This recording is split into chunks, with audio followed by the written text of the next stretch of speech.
Hello and a very good morning to everyone, all at the regional centers and the study centers. And a warm welcome to everyone for this today's teleconferencing session in the area of marketing.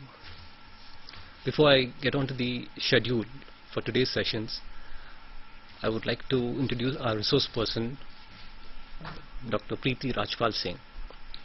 Most of you must have most of the students are familiar with Dr. Preeti Rajpal Singh, who's been kind enough to be and support us in rendering teleconferencing sessions time and again.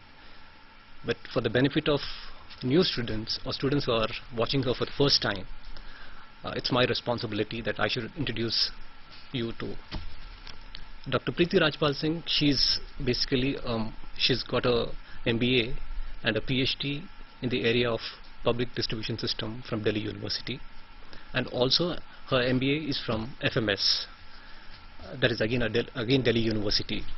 She's been an active researcher, and to her credit, she's got a book written by her titled Management of Public Distribution System in the year 1998.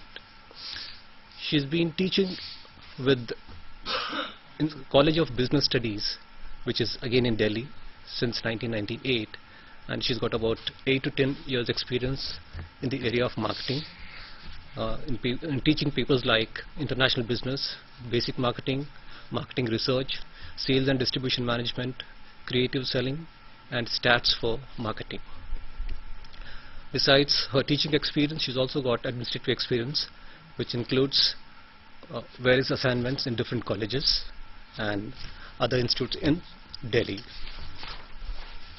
She's been a very active participant in various seminars and conferences in India. She has got membership of various bodies like the YMCA, Federation of World Peace, and Forum of Indian NGOs for cooperation with the United Nations. She has been traveled to USA, UK, Germany, Indonesia, so on and so forth. And with these few words, I would like to give the schedule of today's teleconferencing. That today we will be having 3 sessions. The first session would commence within a few minutes from now, which will be for 45 minutes. Maybe another 5 minutes we'll start the session. It will be for 40-45 minutes. We'll take a break at 11:45. We'll be back at 12 o'clock. From 12 to 12:45 is the second session. Again a break of 15 minutes. We join back at 1 o'clock for the last session, which is again for 45 minutes, 1 o'clock to 1:45. And today's areas or today's topics for the discussion, the first one would be on introduction to marketing, with a focus on marketing mix elements. That is, all you marketing guys would know that marketing mix elements includes the 4 P's: the product, price, place, and promotion. And with these few words, I hand over the mic to Dr. Preeti Rajpal Singh. Welcome, madam. Thank you. Okay, so we are here to discuss today basically an introductory aspect of your marketing paper, and we are going to be basically focusing on marketing mix, what you have in common terms called the 4 P's: product, price, place, and promotion. So we are going to start with the first P, which is product. What is a product? A product is anything that can be offered to a market to satisfy a want or a need. Most basic explanation of what a product is. And of course we understand that a product includes physical goods, services, experiences, events, even persons today. Persons are being offered to the market. All your sports stars, all your Bollywood stars, they are today a product. They have people marketing them. Besides this, places. See the way India is being marketed. Incredible India, Madhya Pradesh tourism, Kerala tourism. They are basically marketing a place as a product. Of course, then you have properties, organizations, informations, and even ideas. So a product will encompass any of these things from physical goods and services right up to people, places and ideas. Now, product classification is basically done on two bases. One is on durability and tangibility, and the other is on usage. Let's take the first classification, durability and tangibility. Under this, you have non-durable goods, durable goods and services. Non-durable goods are those goods that you have also called consumables. The most popular category in this being FMCGs, fast-moving consumer goods. These are goods that are consumed in a single or a few uses. An aerated drink bottle, biscuits, soap, anything, these are non-durable goods. Durable goods are goods that survive many uses. Refrigerators, air conditioners, clothing, shoes, all these are durable goods. And based on the tangibility aspect, we have a category called services. Services, you know, are highly intangible, and of course you've done the other characteristics that they are inseparable, they are perishable. Now let's look at the other classification, which is on use. Based on use, we have consumer goods and industrial goods. What are consumer goods? Consumer goods are goods that are basically meant for final consumption. The word important over here is final. Industrial goods are those goods that are used in making another good. Now under consumer goods, we have convenience goods, shopping goods, specialty goods, and we will also be mentioning another category, unsought goods. Convenience goods are those goods that are purchased frequently with very little effort. These include your staples, purchased regularly, salt, rice, atta. You have also in this category of convenience goods something like impulse goods. Impulse goods, as the word suggests, you're walking down the road and from the roadside shop, impulsively you pick up a chocolate, a 5-star, a Kit Kat. That's impulse goods. And emergency goods also come under convenience goods. Why we say emergency goods come under convenience goods is because you will not put in too much effort to buy a particular brand of a bandage if you're hurt. You just go and ask for it, whether it's Band-Aid, whether it's another brand. You want to buy an umbrella and it's raining, so you're buying it in emergency. You're not going to put in too much of effort. Second category is shopping goods. Shopping goods are those goods where the process of selection is an involved process.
Hello, and we deeply regret from our studios because there was a technical snag at our end, and sorry for the inconvenience caused. However, do not get panic that the presentation would be continuing even in the second session in case if it is required.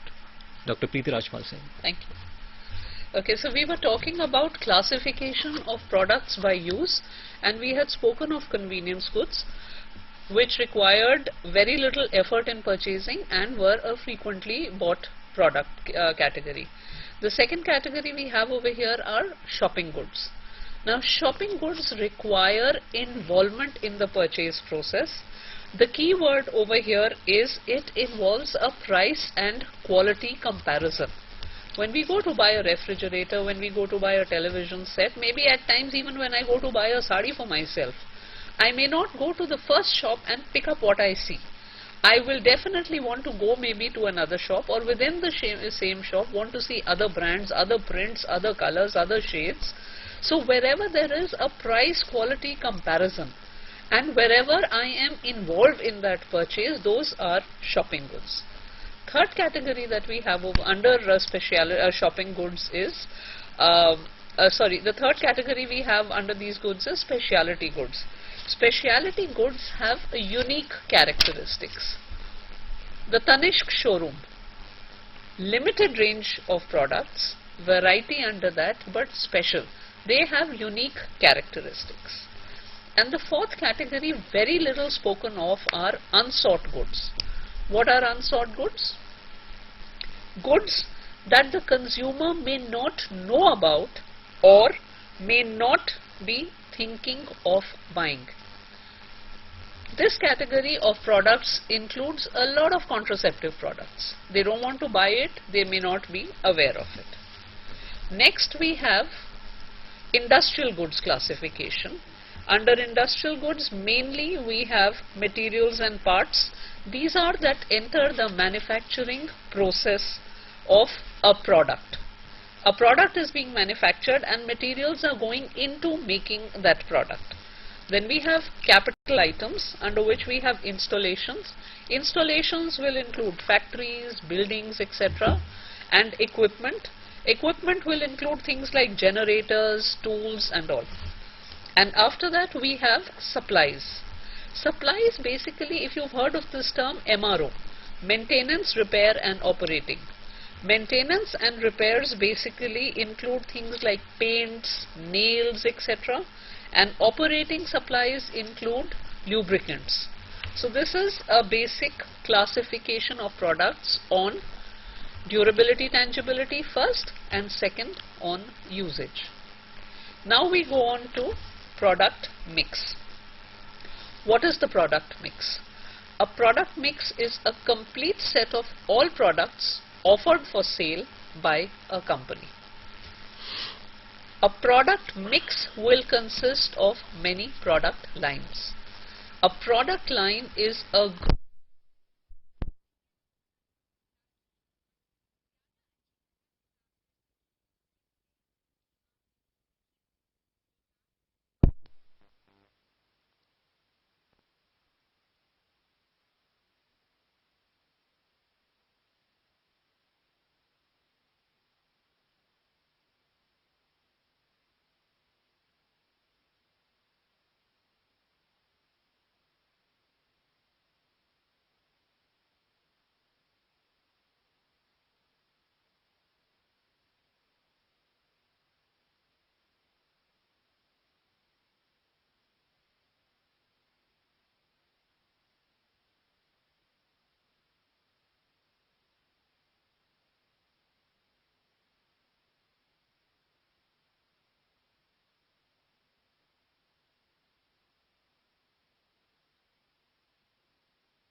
Hello viewers, and again welcome back. We are extremely sorry.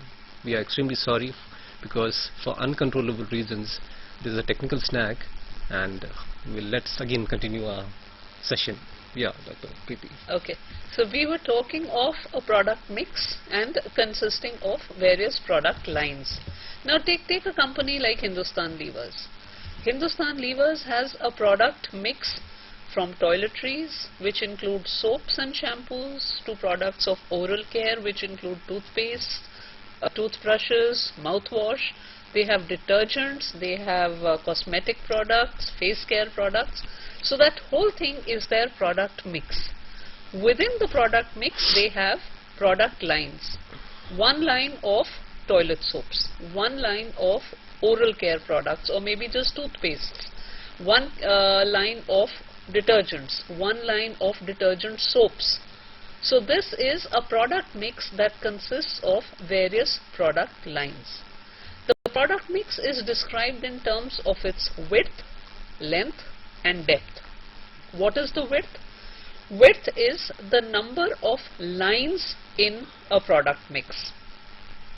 So we can say that HLL has multiple product lines. It has a very large width. What is a product length? The number of brands within a line is the length.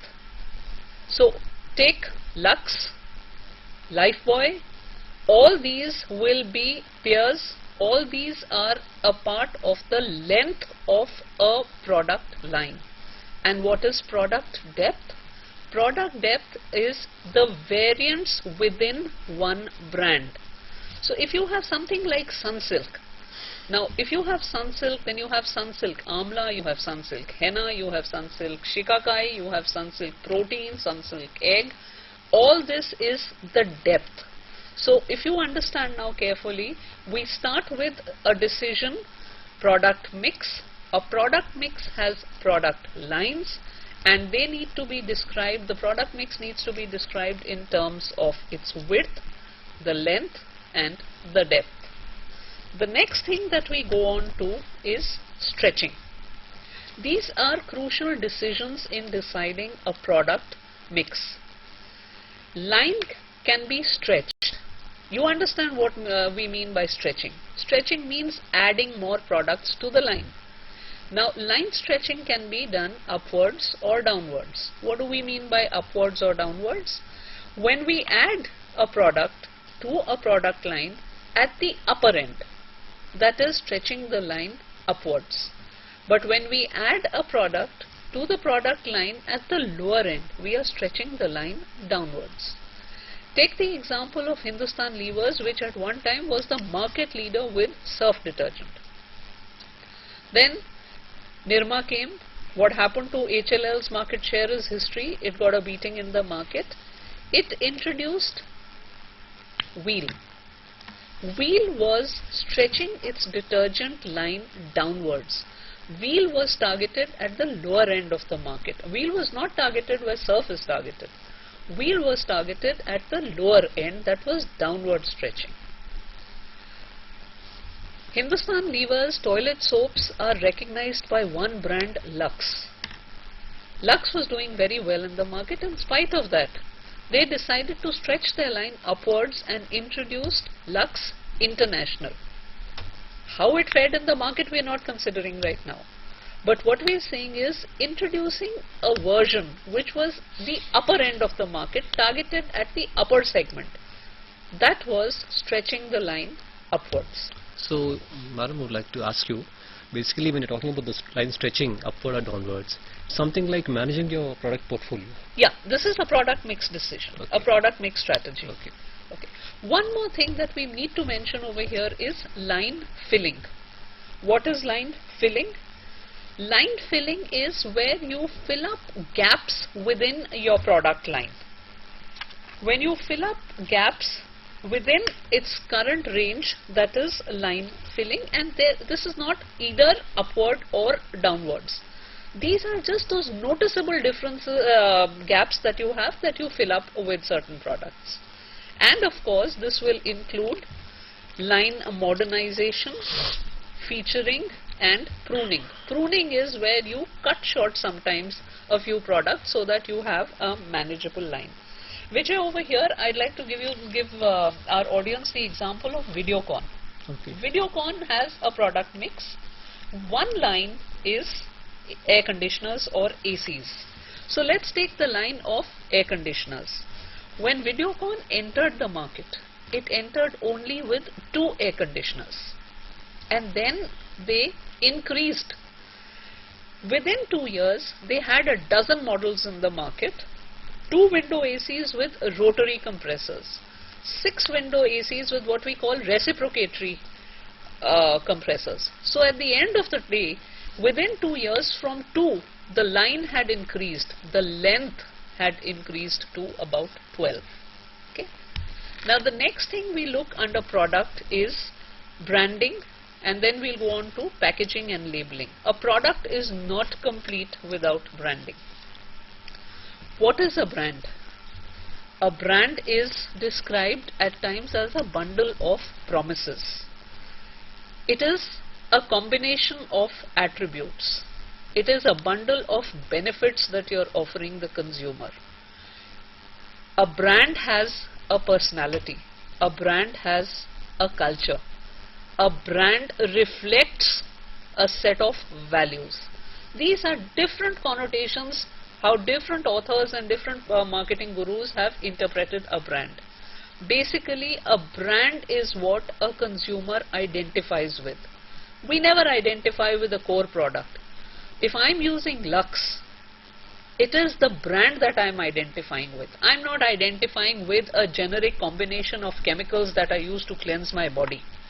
So a brand is a set of attributes, benefits, values, and it has a distinct personality.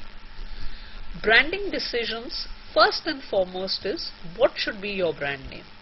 And here we will look at certain qualities that are desirable in a brand name. First and foremost, a brand should suggest something about a product's benefits. See the market full of these successes. Band-Aid. The moment you hear of a word Band-Aid, you know what the product's benefits are. Good Night, the mosquito repellent. You know what they're talking about. Second, the brand name should suggest the product's service category or product category. You've heard of Kit Ply.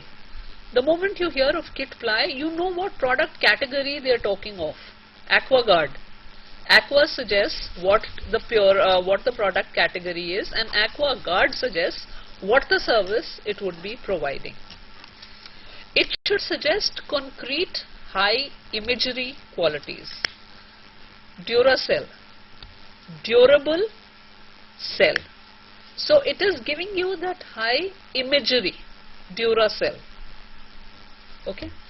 So one more very popular quality of a brand name is it should be easy to spell, pronounce, recognize, and remember. We have popular names here in terms of Lux, Hammam, Vimal.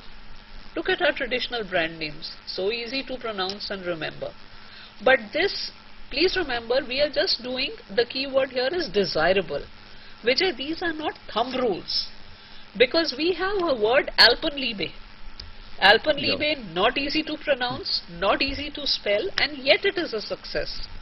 So these are just desirable. I think similarly, if I can add, even Onida, the TV, despite its name, still a success. A leader at one time. Yes. The name should be distinctive, and of course the name should not carry any negative connotation or any poor meaning in other countries, cultures or languages, which we've all heard of the name Nova and its connotations. Right. Okay. Now the next thing after branding, we'll quickly go on to packaging and labeling. In packaging, we have a primary package, a secondary package, and a shipping package. Some also call it the tertiary package. Look at Old Spice. Old Spice in its bottle, that's the primary package. When this bottle is put in its typical red, now famous cardboard box, That's called the secondary package. And when 24 of these packages are packed in a corrugated box, more to aid in transport and shipping, that is the shipping package. Most basic of packaging is the primary, tertiary and secondary and tertiary package. Please remember, it is not necessary that all products must have all these three. It is a matter of convenience. Now, factors that have contributed to the growing use of packaging. The first is this increasing emphasis of self-service, the growth of organized retailing, self-serve department stores. Now here, the package must sell the product. There is no salesman selling the product. The package must sell the product, and therefore the package has now an additional element, which is its attractive value. The package must stand on the shelf amongst 10 other packages of different brands and must be able to attract the consumer's attention so that the consumer picks it up. Please remember here, Vijay, that what we have is that an improvement in package, a change in package, increases the cost. True. And a part of this cost will always be passed on to the consumer. Okay? Now that's why we are coming to a second point. Madam, let me interrupt you. Precisely for this reason, I think people say, and whether it is marketing gurus or marketeers, whoever it is, they think and they feel that packaging is another emerging fifth P of marketing. Yes. Isn't it? Packaging is gaining importance, so and much. I'm just coming to that. Consumer affluence is another very important factor that has added to the growth of packaging in the context of marketing. Like I said, if a part of the cost, a company will not bear 100% of the increased cost of a package. If a part of the cost has to be passed on to the consumer and the consumer has to accept it, the consumer must be willing and able to pay for that increased cost.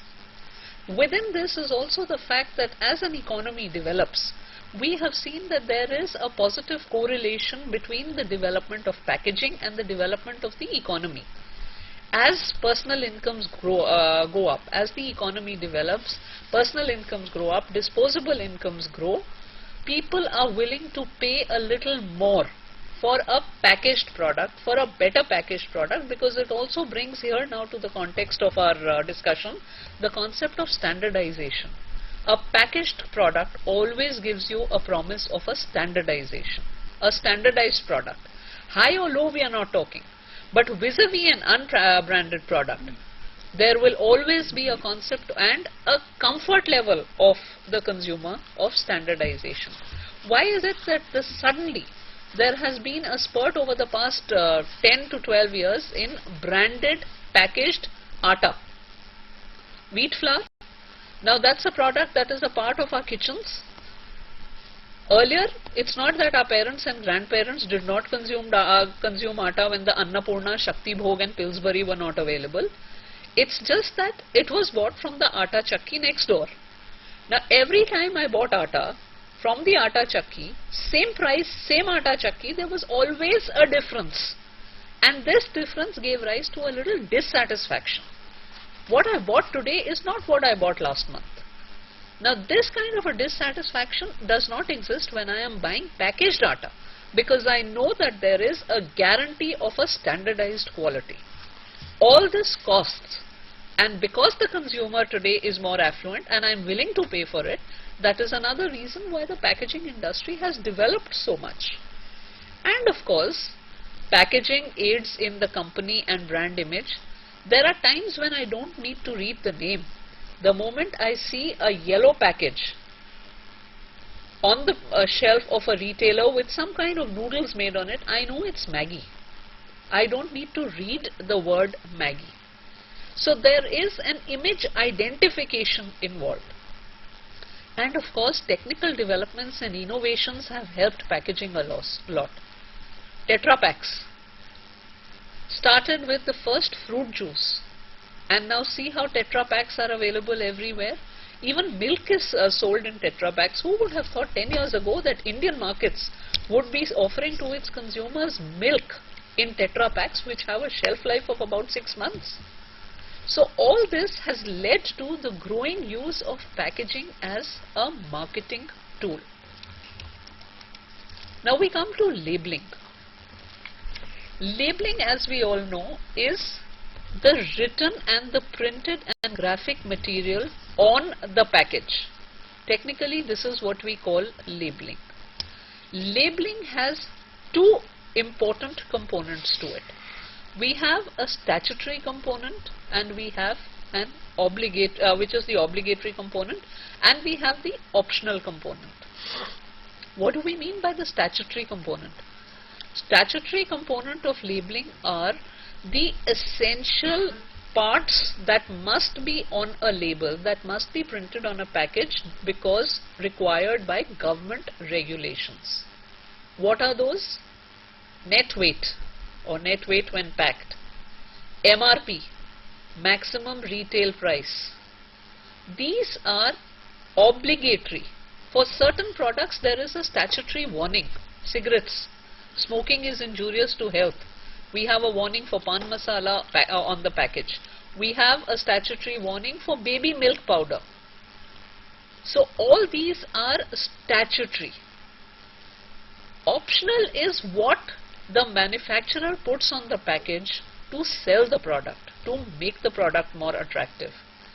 Directions for use, when they tell you how to make soup out of a Maggi soup powder, or how they tell you to make milk-made coconut laddus. Now that is not statutory, that is optional.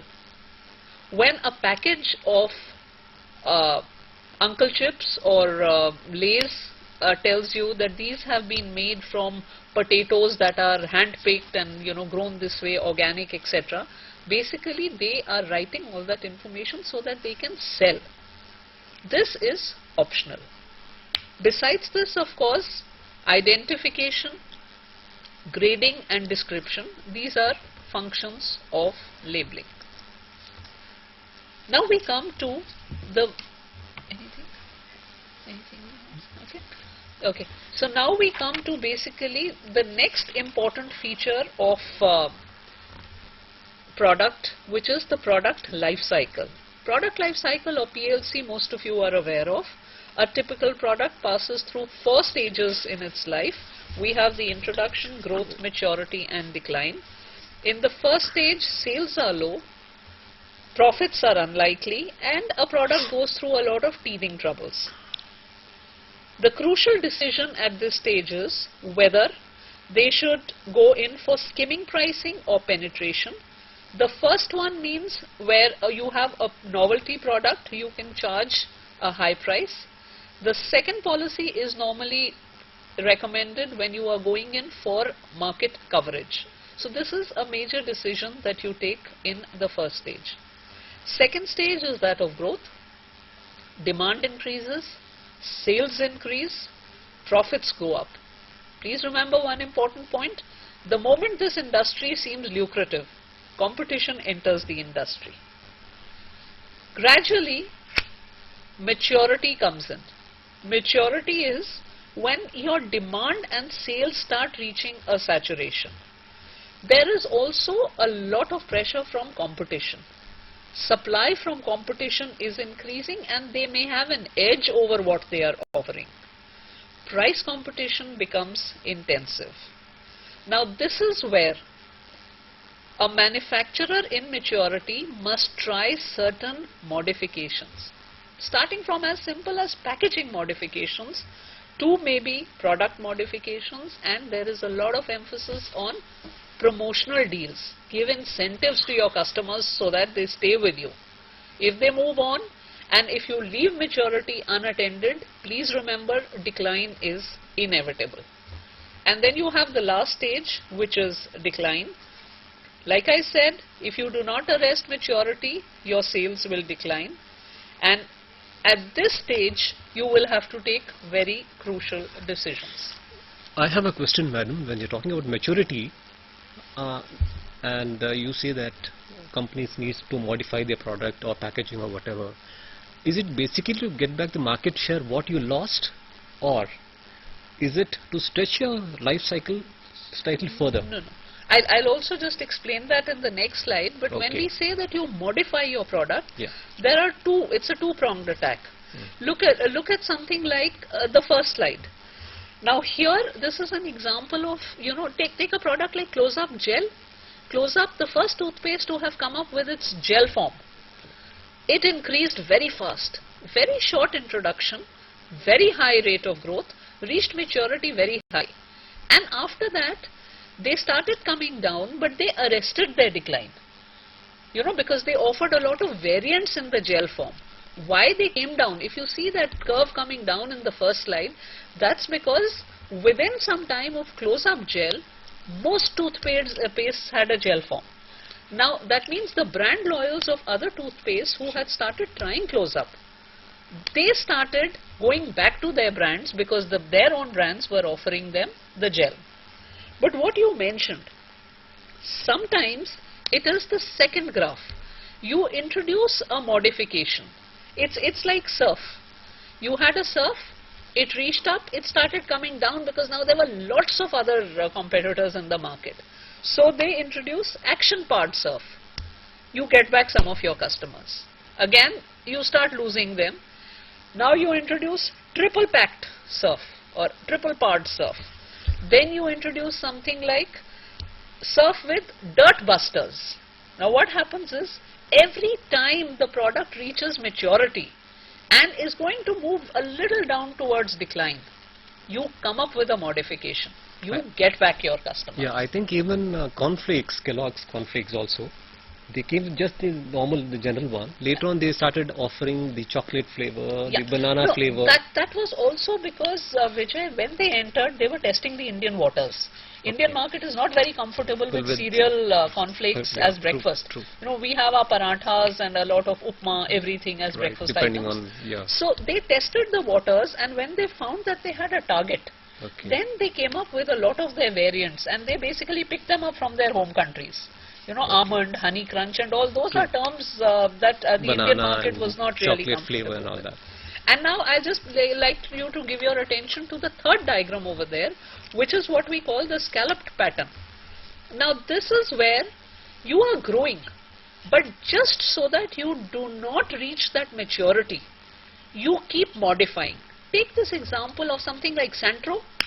Other cars are also doing it, but you had a simple Santro, then they came up with Santro XP, then Santro LP, and then Santro Zinc.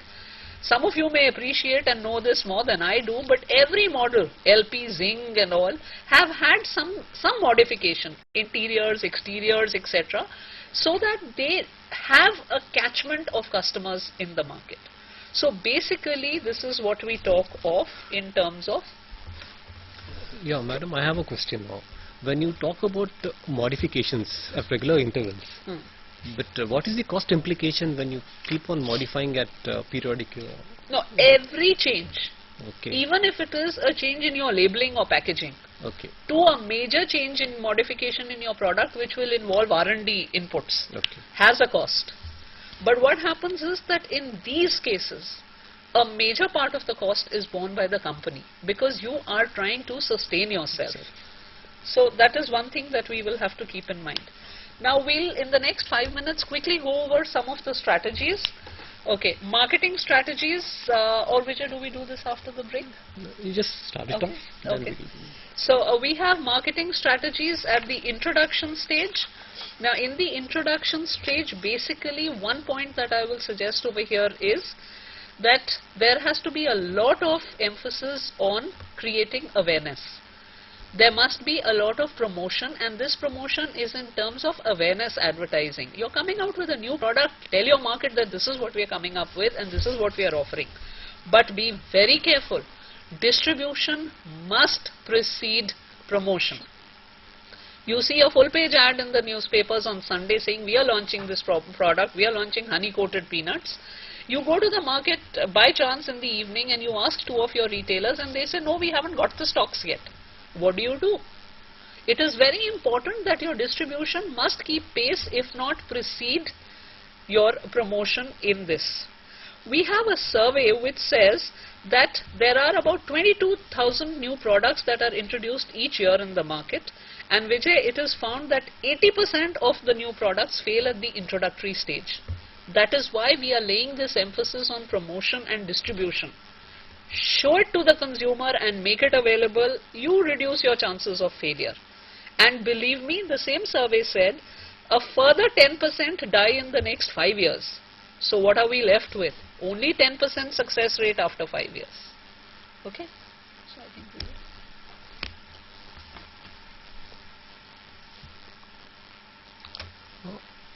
Well, we have now, it's about 11:45. As I earlier indicated before the session commenced, we are heading for a break for about 15 minutes, and we would return back at 12 o'clock and continue with, again, the 4 P's of marketing mix.